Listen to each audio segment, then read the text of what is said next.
வணக்கம். சற்று முன் வெளியான முக்கிய அறிவிப்பு. தமிழகத்தில் மீண்டும் ஆரஞ்சு நில அலர்ட் மற்றும் ரெட் அலர்ட் எச்சரிக்கை விடுக்கப்பட்டுள்ளது. அது எந்த மாவட்டங்களுக்கு என்பதையும் அதனைத் தொடர்ந்து விடுமுறைக்கு எந்தெந்த மாவட்டம் என்பதையும் இந்த ஒரு வீடியோல தெளிவாக பார்க்கலாம். வாங்க வீடியோக்குள்ள போலாம். தமிழ்நாட்டில் அடுத்த சில தினங்களில் எங்கெல்லாம் கனமழை கொட்டும் என்பதை தெளிவாக பார்க்கலாம். அதனை பொறுத்தவரை பார்த்தீங்கன்னா தெற்கு அந்தமான் மற்றும் தெற்கு அந்தமான் கடல் மற்றும் அதனை ஒட்டியுள்ள தென்கிழக்கு வங்கக்கடல் பகுதிகளில் மேல் ஒரு வளிமண்டல கீழடுக்கு சுழற்சி மீண்டும் நிலவ ஆரம்பிக்கிறது.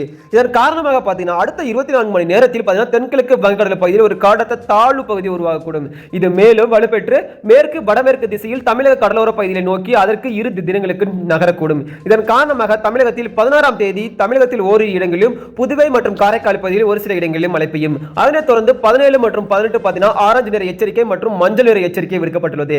17ஆம் தேதி நாகப்பட்டினம், திருவாரூர், கடலூர், மயிலாடுதுறை மாவட்டங்களில் ஓரிரு இடங்களில் கனம் முதல் மிக கனமழை பெய்ய வாய்ப்புள்ளது எனவும் அதனால் பார்த்தீங்கன்னா அங்க ஆரஞ்சு நிற எச்சரிக்கை விடுக்கப்பட்டுள்ளது.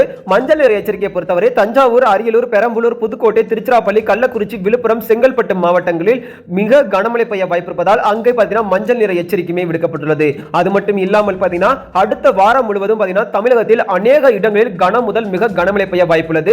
இதனால் பார்த்தீங்கன்னா பல மாவட்டங்கள் மீண்டும் பார்த்தீங்கன்னா தண்ணீரில் மூழ்கும் அபாயம் ஏற்பட்டுள்ளது. அது எந்தெந்த மாவட்டங்கள் பார்த்தீங்கன்னா ஒவ்வொரு நாளும் மழை பெய்ய போகிறது, எந்தெந்த மாவட்டங்கள் விடுமுறை என்பதை நீங்க டெய்லியும் தெரிஞ்சுக்கணும்னு நினைச்சீங்கன்னா மறக்காம நம்ம சேனலுடன் இணைந்திருங்கள். அது மட்டும் இல்லாமல் பார்த்தீங்கன்னா இதுவரைக்குமே எந்த ஒரு மாவட்டத்திலும் பள்ளி கல்லூரி என்று விடுமுறை அறிவிக்கவில்லை. அதை அறிவித்த உடனே பார்த்தீங்கன்னா முடிஞ்ச அளவு கமெண்ட் செக்ஷன்ல தெரிவிச்சிடறோம். அனைவருக்கும் நன்றி, வணக்கம்.